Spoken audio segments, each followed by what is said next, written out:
Well, Mr. Chairman, the Joint Chiefs, generals, admirals, commanders, officers, senior enlisted, NCOs, enlisted, and every member of our American military, good morning.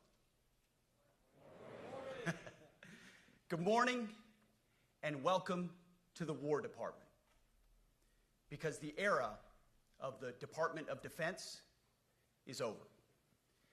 You see, the motto of my first platoon was, "Those who long for peace must prepare for war." This is, of course, not a new idea. This crowd knows that. The origin dates to the 4th century Rome and has been repeated ever since, including by our first commander-in-chief, George Washington, the first leader of the War Department. It captures a simple yet profound truth. To ensure peace, we must prepare for war. From this moment forward, the only mission of the newly restored Department of War is this: warfighting, preparing for war and preparing to win, unrelenting and uncompromising in that pursuit. Not because we want war, no one here wants war, but it's because we love peace. We love peace for our fellow citizens. They deserve peace, and they rightfully expect us to deliver it. Our number one job, of course, is to be strong so that we can prevent war in the first place. The president talks about it all the time. It's called peace through strength. And as history teaches us, the only people who actually deserve peace are those who are willing to wage war to defend it. That's why pacifism is so naive and dangerous. It ignores human nature and it ignores human history. Either you protect your people and your sovereignty, or you will be subservient to something or someone. It's a truth as old as time. And since waging war is so costly in blood and treasure, we owe our republic a military that will win any war we choose, or any war that is thrust upon us. Should our enemies choose foolishly to challenge us, they will be crushed by the violence, precision, and ferocity of the War Department. In other words, to our enemies, F-A-F-O. If necessary, our troops can translate that for you. Another way to put it is peace through strength, brought to you by the warrior ethos. And we are restoring both. As President Trump has said, and he's right, we have the strongest, most powerful, most lethal, and most prepared military on the planet. That is true, full stop. Nobody can touch us. It's not even close. This is true largely because of the historic investments that he made in his first term, and we will continue in this term. But it's also true because of the leaders in this room and the incredible troops that you all lead. But the world, and as the chairman mentioned, our enemies get a vote. You feel it, I feel it. This is a moment of urgency, mounting urgency. Enemies gather, threats grow. There is no time for games. We must be prepared. If we're going to prevent and avoid war, we must prepare now. We are the strength part of peace through strength. And either we're ready to win or we are not. You see, this urgent moment, of course, requires more troops, more munitions, more drones, more Patriots, more submarines, more B-21 bombers. It requires more innovation, more AI in everything and ahead of the curve. More cyber effects, more counter-UAS, more space, more speed. America is the strongest, but we need to get stronger and quickly. The time is now, and the cause is urgent. The moment requires restoring and refocusing our defense industrial base, our shipbuilding industry, and onshoring all critical components. It requires, as President Trump has done, getting our allies and partners to step up and share the burden. America cannot do everything. The free world requires allies with real hard power, real military leadership, and real military capabilities. The War Department is tackling and prioritizing all of these things. And I'll be giving a speech next month that will showcase the speed, innovation, and generational acquisition reforms we are undertaking urgently. Likewise, the nature of the threats we face in our hemisphere and in deterring China is another speech for another day, coming soon. This speech today, as I drink my coffee, this speech today is about people, and it's about culture. The topic today is about the nature of ourselves. Because no plan, no program, no reform, no formation will ultimately succeed unless we have the right people and the right culture at the War Department. If I've learned one core lesson in my 8 months in this job, it's that personnel is policy. Personnel is policy. The best way to take care of troops is to give them good leaders committed to the warfighting culture of the department.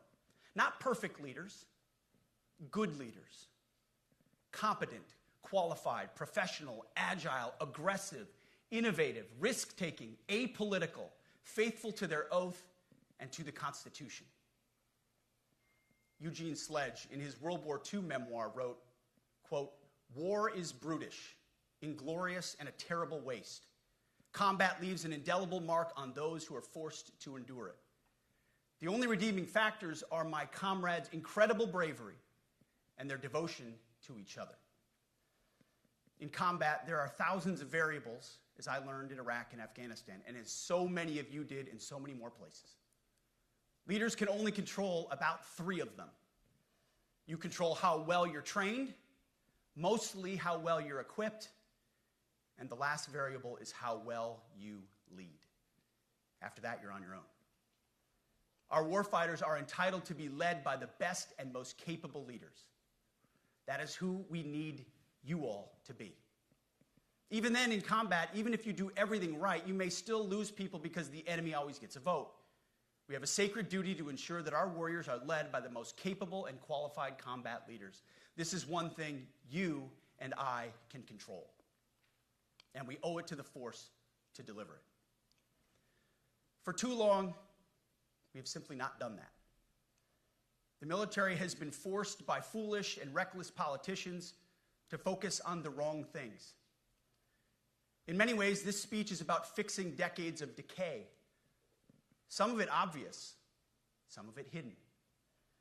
Or as the chairman has put it, we are clearing out the debris, removing the distractions, clearing the way for leaders to be leaders. You might say we're ending the war on warriors. I heard someone wrote a book about that. For too long, we've promoted too many uniformed leaders for the wrong reasons, based on their race, based on gender quotas, based on historic so-called firsts. We've pretended that combat arms and non-combat arms are the same thing. We've weeded out so-called toxic leaders under the guise of double-blind psychology assessments, promoting risk-averse, go-along-to-get-along conformists instead. You name it, the department did it.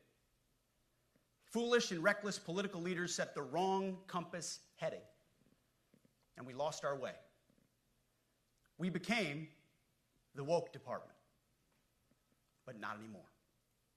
Right now, I'm looking out at a sea of Americans who made a choice when they were young men and young women to do something most Americans will not, to serve something greater than yourselves, to fight for God and country, for freedom and the Constitution. You made a choice to serve when others did not, and I commend you. You are truly the best of America. But this does not mean, and this goes for all of us, that our path to this auditorium on this day was a straight line, or that the conditions of the formations we lead are where we want them to be. You love your country, and we love this uniform, which is why we must do better. We just have to be honest. We have to say with our mouths what we see with our eyes, to just tell it like it is in plain English, to point out the obvious things right in front of us. That's what leaders must do. We cannot go another day without directly addressing the plank in our own eye, without addressing the problems in our own commands and in our own formations. This administration has done a great deal from day one to remove the social justice, politically correct, and toxic ideological garbage that had infected our department, to rip out the politics. No more identity months, DEI offices, dudes in dresses. No more climate change worship. No more division, distraction, or gender delusions. No more debris. As I've said before, and will say again, we are done with that shit. I've made it my mission to uproot the obvious distractions that made us less capable and less lethal. That said, the War Department requires the next step. Underneath the woke garbage is a deeper problem, and a more important problem that we are fixing and fixing fast.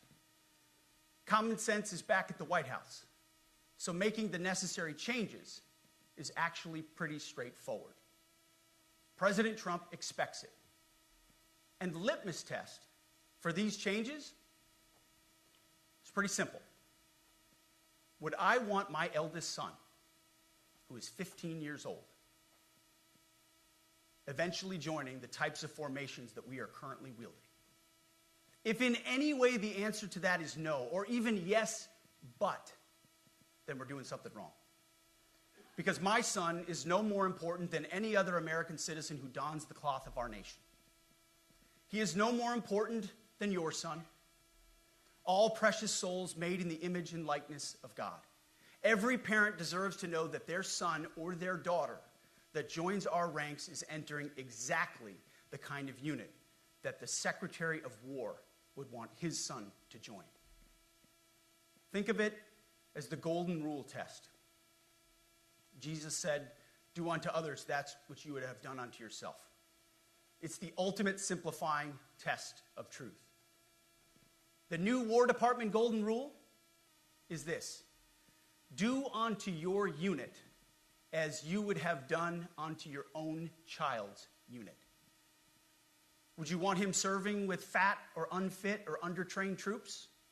Or alongside people who can't meet basic standards? Or in a unit where standards were lowered so certain types of troops could make it in?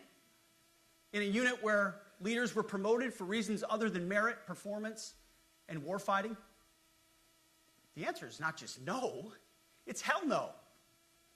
This means at the War Department, first and foremost, we must restore a ruthless, dispassionate, and common sense application of standards. I don't want my son serving alongside troops who are out of shape, or in combat unit with females who can't meet the same combat arms physical standards as men, or troops who are not fully proficient on their assigned weapons, platform, or task, or under a leader who was the first but not the best. Standards must be uniform, gender neutral, and high. If not, they're not standards. They're just suggestions. Suggestions that get our sons and daughters killed. When it comes to combat arms units, and there are many different stripes across our joint force, the era of politically correct, overly sensitive, don't hurt anyone's feelings leadership ends right now. At every level, either you can meet the standard, either you can do the job, either you are disciplined, fit, and trained, or you are out. And that's why today, at my direction, and this is the first of 10 Department of War directives that are arriving at your commands as we speak and in your inbox. Today, at my direction, each service will ensure that every requirement for every combat MOS, for every designated combat arms position, returns to the highest male standard only. Because this job is life or death. Standards must be met. And not just met, at every level we should seek to exceed the standard, to push the envelope, to compete. It's common sense. and core to who we are and what we do. It should be in our DNA. Today, at my direction, we are also adding a combat field test for combat arms units that must be executable in any environment at any time and with combat equipment. These tests, they'll look familiar. They'll resemble the Army Expert Physical Fitness Assessment or the Marine Corps Combat Fitness Test. I'm also directing that warfighters in combat jobs execute their service fitness test at a gender-neutral, age-normed male standard scored above 70%. It all starts with physical fitness and appearance.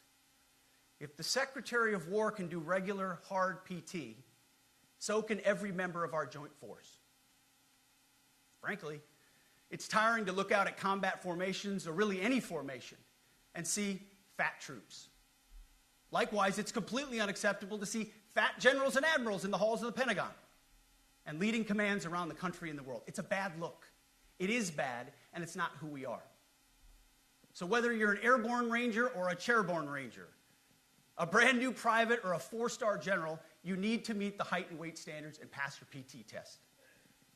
And as the chairman said, yes, there is no PT test. But today, at my direction, every member of the joint force at every rank is required to take a PT test twice a year, as well as meet height and weight requirements twice a year, every year of service. Also today, at my direction, every warrior across our joint force is required to do PT every duty day. It should be common sense. I mean, most units do that already, but we're codifying it. And we're not talking like hot yoga and stretching.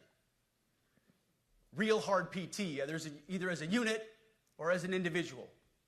At every level, from the Joint Chiefs to everyone in this room to the youngest private, leaders set the standard. And so many of you do this already.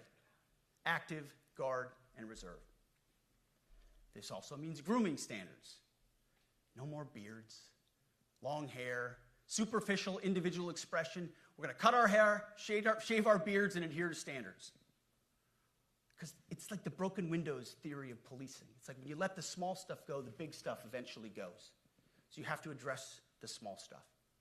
This is on duty, in the field, and in the rear. If you want a beard, you can join Special Forces.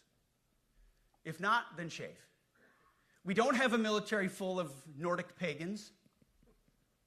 But unfortunately, we have had leaders who either refuse to call BS and enforce standards, or leaders who felt like they were not allowed to enforce standards.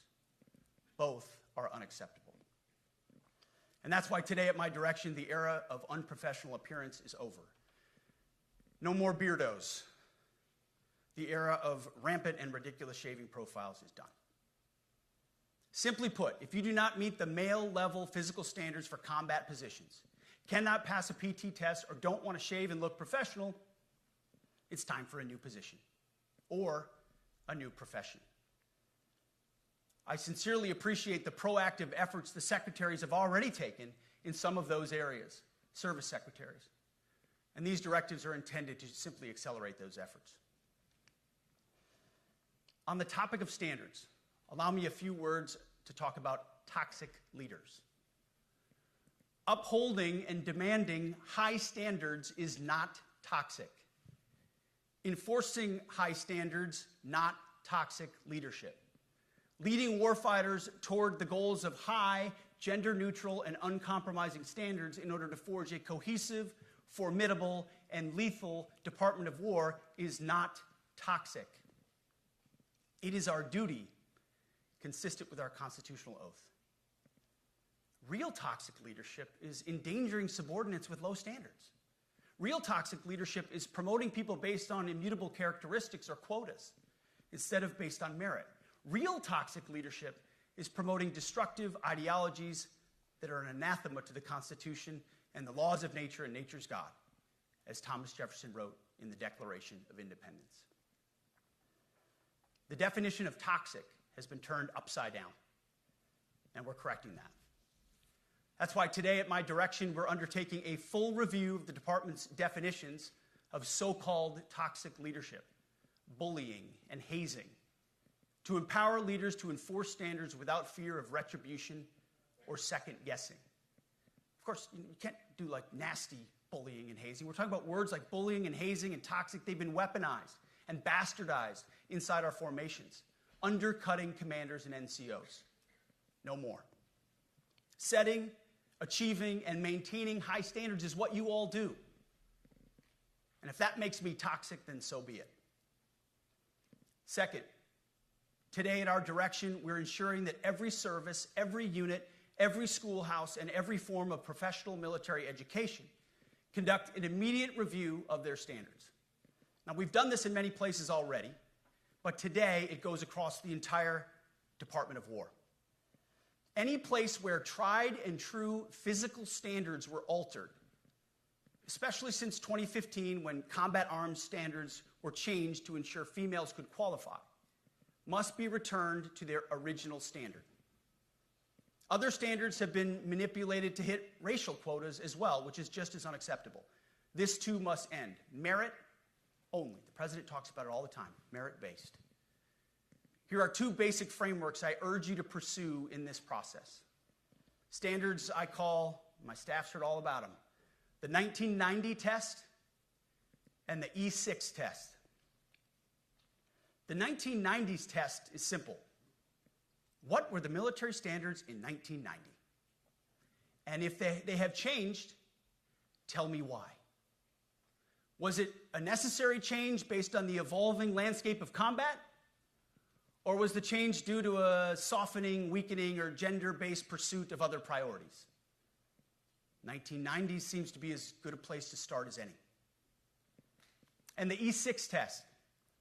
Ask yourself, does what you're doing make the leadership, accountability, and lethality efforts of an E6, or frankly an 03, does it make it easier or more complicated? Does the change empower staff sergeants, petty officers, and tech sergeants to get back to basics? The answer should be a resounding yes. The E6 test, or 03 test, clarifies a lot, and it clarifies quickly. Because war does not care if you're a man or a woman. Neither does the enemy. Nor does the weight of your rucksack, the size of an artillery round, or the body weight of a casualty on the battlefield who must be carried. This, and I want to be very clear about this, this is not about preventing women from serving. We very much value the impact of female troops. Our female officers and NCOs are the absolute best in the world. But when it comes to any job that requires physical power to perform in combat, those physical standards must be high and gender neutral. If women can make it, excellent. If not, it is what it is. If that means no women qualify for some combat jobs, so be it. That is not the intent, but it could be the result, so be it. It will also mean that weak men won't qualify because we're not playing games. This is combat. This is life or death. As we all know, this is you versus an enemy hell-bent on killing you. To be an effective, lethal fighting force, you must trust that the warrior alongside you in battle is capable, truly physically capable of doing what is necessary under fire.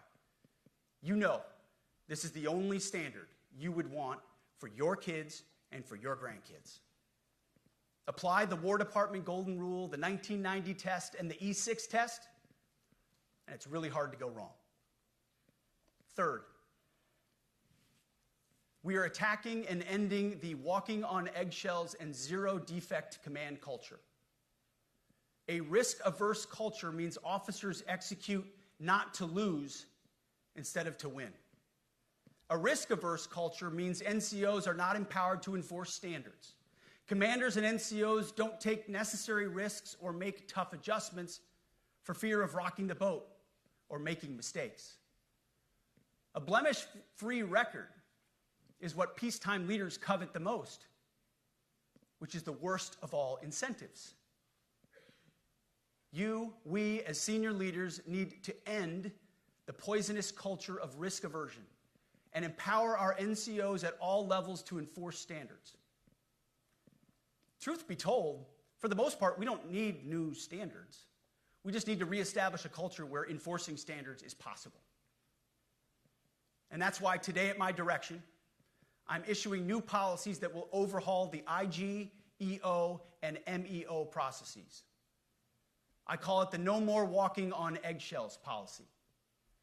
We are liberating commanders and NCOs. We are liberating you. We are overhauling an inspector general process, the IG, that has been weaponized, putting complainers, ideologues, and poor performers in the driver's seat.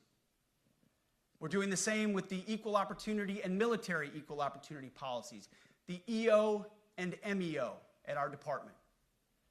No more frivolous complaints, no more anonymous complaints, no more repeat complainants, no more smearing reputations, no more endless waiting, no more legal limbo, no more sidetracking careers, no more walking on eggshells. Of course, being a racist has been illegal in our formation since 1948. The same goes for sexual harassment. Both are wrong and illegal. Those kinds of infractions will be ruthlessly enforced. But telling someone to shave or get a haircut or to get in shape or to fix their uniform or to show up on time or to work hard, that's exactly the kind of discrimination we want. We are not civilians. You are not civilians. You are set apart for a distinct purpose. So we, as a department, need to stop acting and thinking like civilians and get back to basics and put the power back in the hands of commanders and NCOs. Commanders and NCOs who make life and death decisions. Commanders and NCOs who enforce standards and ensure readiness. Commanders and NCOs who, in this War Department, have to look in the mirror and they have to pass the golden rule test. My kids, your kids, America's sons and daughters. So I urge you all here today and those watching, take this guidance and run with it. The core of this speech is the 10 directives we're announcing today.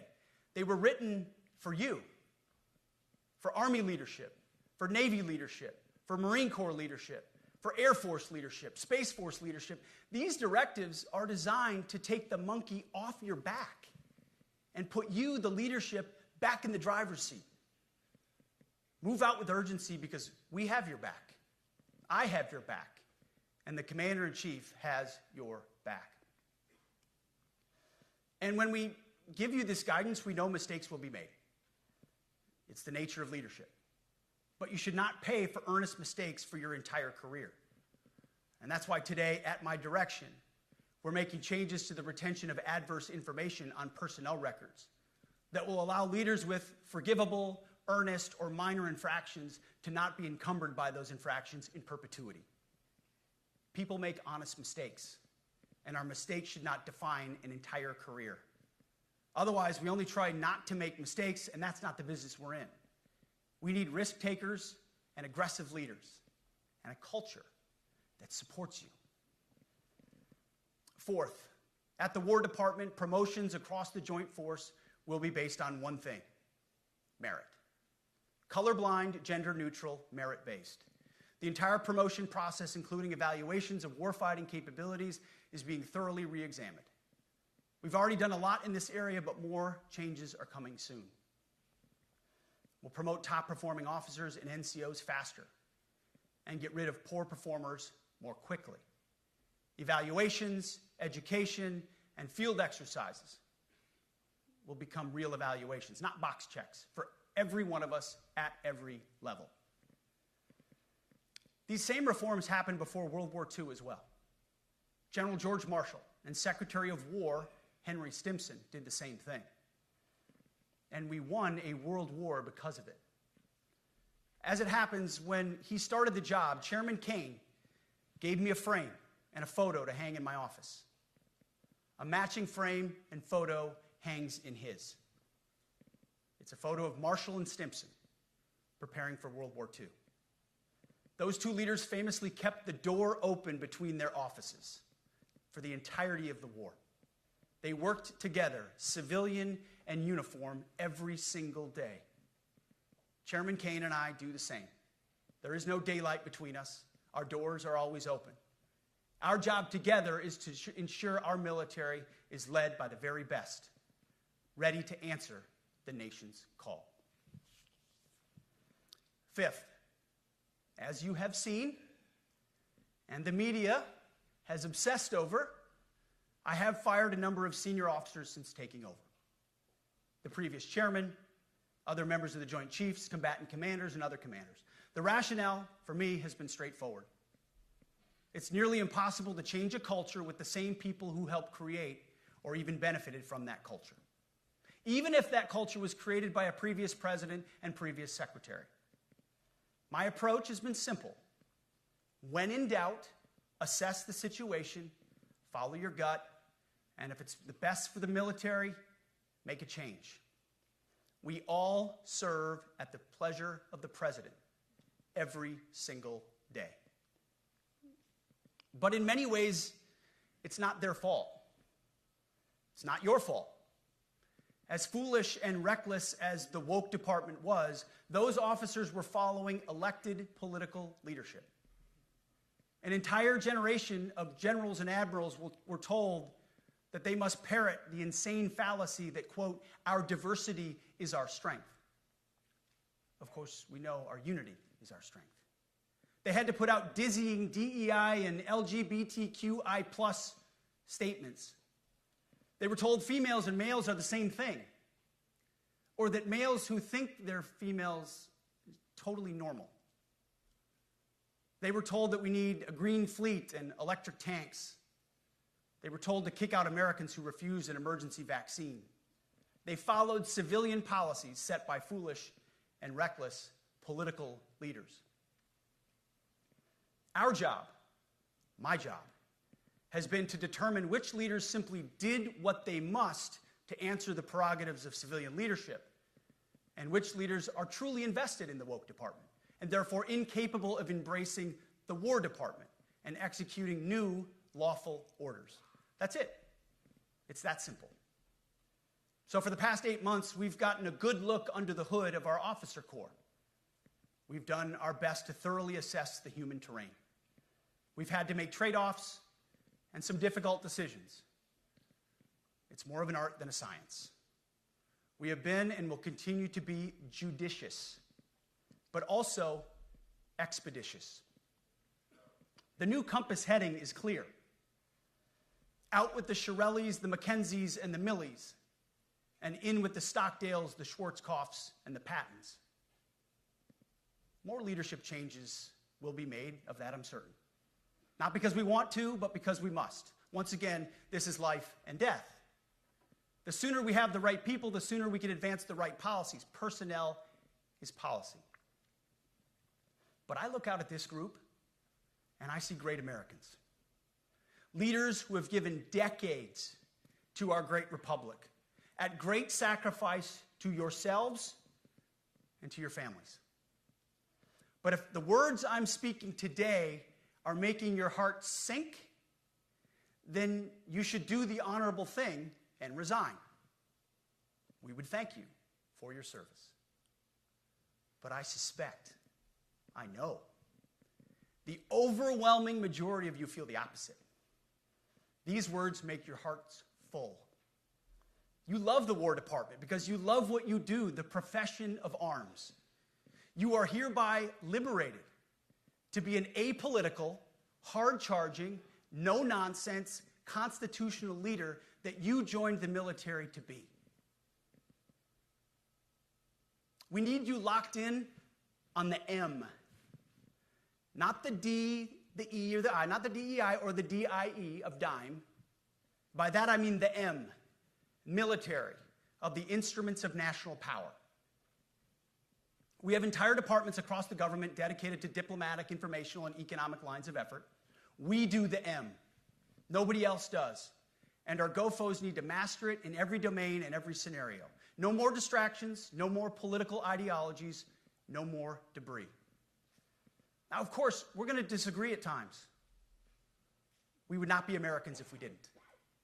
Being a leader in a large organization like ours means having frank conversations and differences of opinion.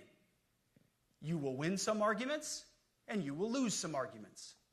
But when civilian leaders issue lawful orders, we execute.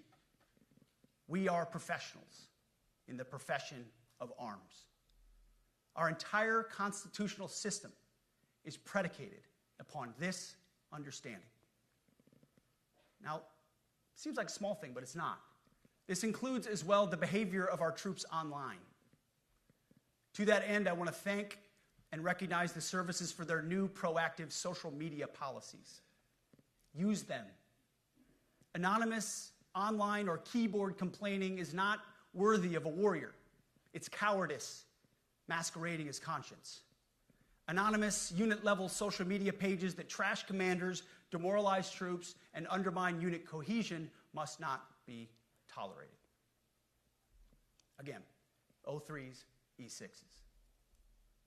Sixth, we must train and we must maintain. Any moment that we are not training on our mission or maintaining our equipment is a moment we are less prepared for preventing or winning the next war. That is why today, at my direction, we are drastically reducing the ridiculous amount of mandatory training that individuals and units must execute. We've already ended the most egregious. Now we're giving you back real time. Less PowerPoint briefings and fewer online courses, more time in the motor pool, and more time on the range. Our job is to make sure you have the money, equipment, weapons, and parts to train and maintain, and then you take it from there. You all know this because it's common sense. The tougher and the higher the standards in our units, the higher the retention rates in those units. Warriors want to be challenged. Troops want to be tested. When you don't train and you don't maintain, you demoralize. And that's when our best people decide to take their talents to the civilian world. The leaders who created the woke department have already driven out too many hard chargers. We reverse that trend right now. There is no world in which high-intensity war exists without pain, agony, and human tragedy. We are in a dangerous line of work. You are in a dangerous line of work. We may lose good people. But let no warrior cry out from the grave, "If only I had been properly trained." We will not lose warfighters because we failed to train or equip them or resource them. Shame on us if we do. Train like your warriors' lives depend on it, because they do. To that point, basic training is being restored to what it should be: scary, tough, and disciplined. We're empowering drill sergeants to instill healthy fear in new recruits, ensuring that future warfighters are forged. Yes, they can shark attack, they can toss bunks, they can swear, and yes, they can put their hands on recruits. This does not mean they can be reckless or violate the law, but they can use tried and true methods to motivate new recruits, to make them the warriors they need to be. Back to basics at basic as well. Of course, and you know this, basic training is not where mission readiness should end. The nature of the evolving threat environment demands that everyone, in every job, must be ready to join the fight if needed.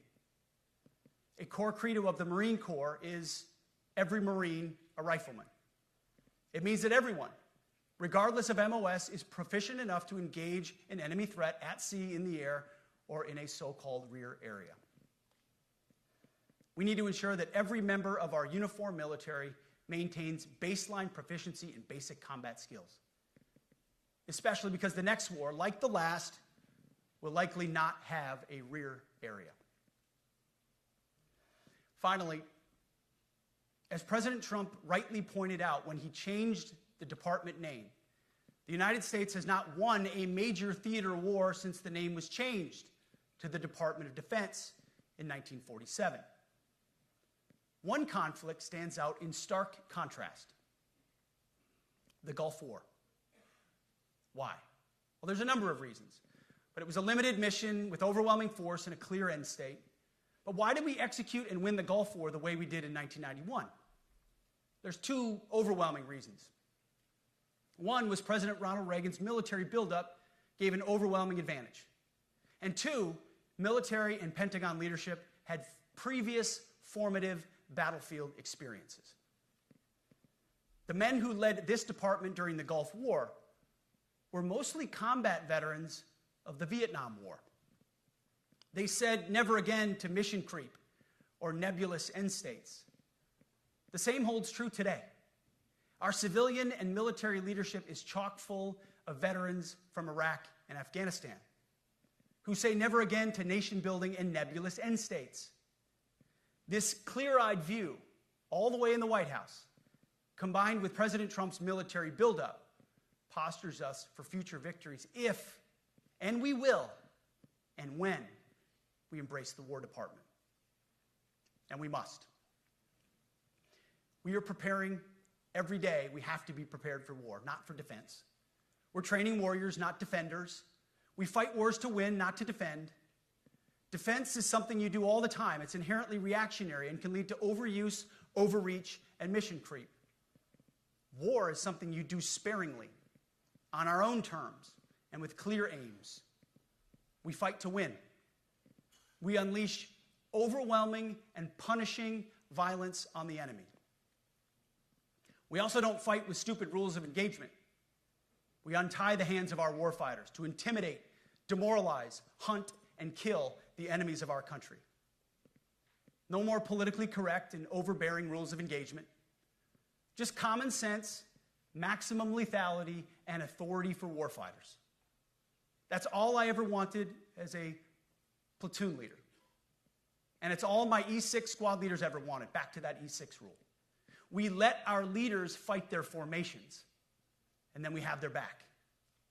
It's very simple, yet incredibly powerful.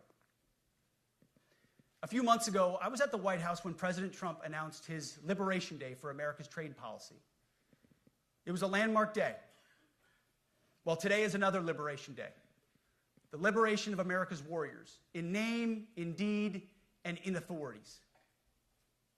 You kill people and break things for a living. You are not politically correct and don't necessarily belong always in polite society.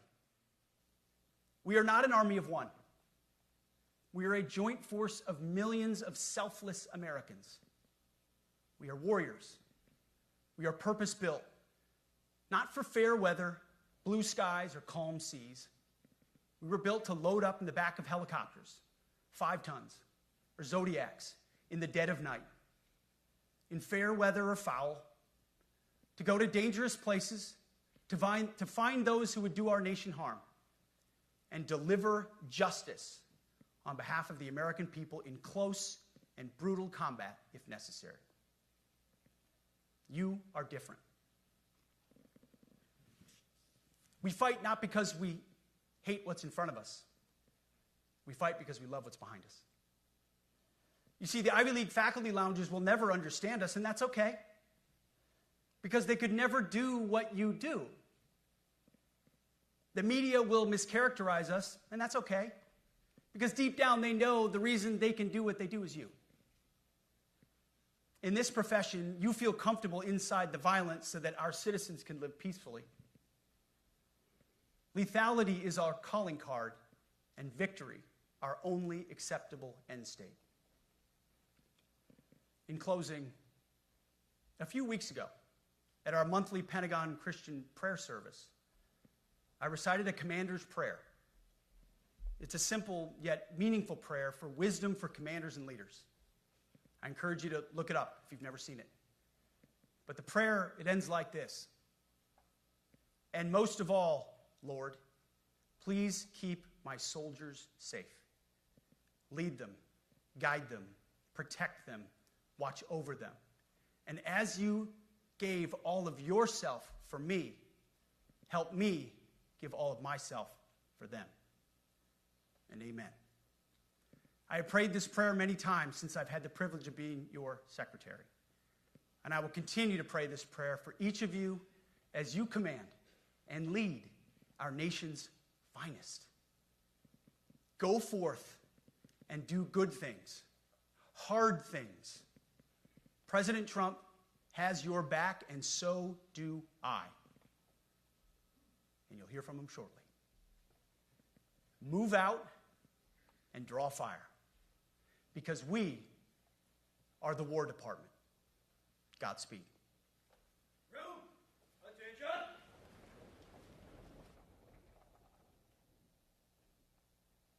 the Secretary of War.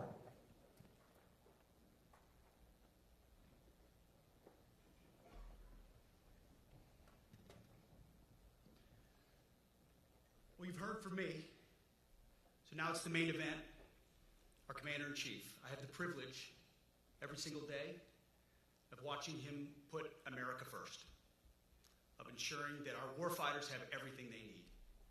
His compass is clear. He's easy to follow because you know he has our back.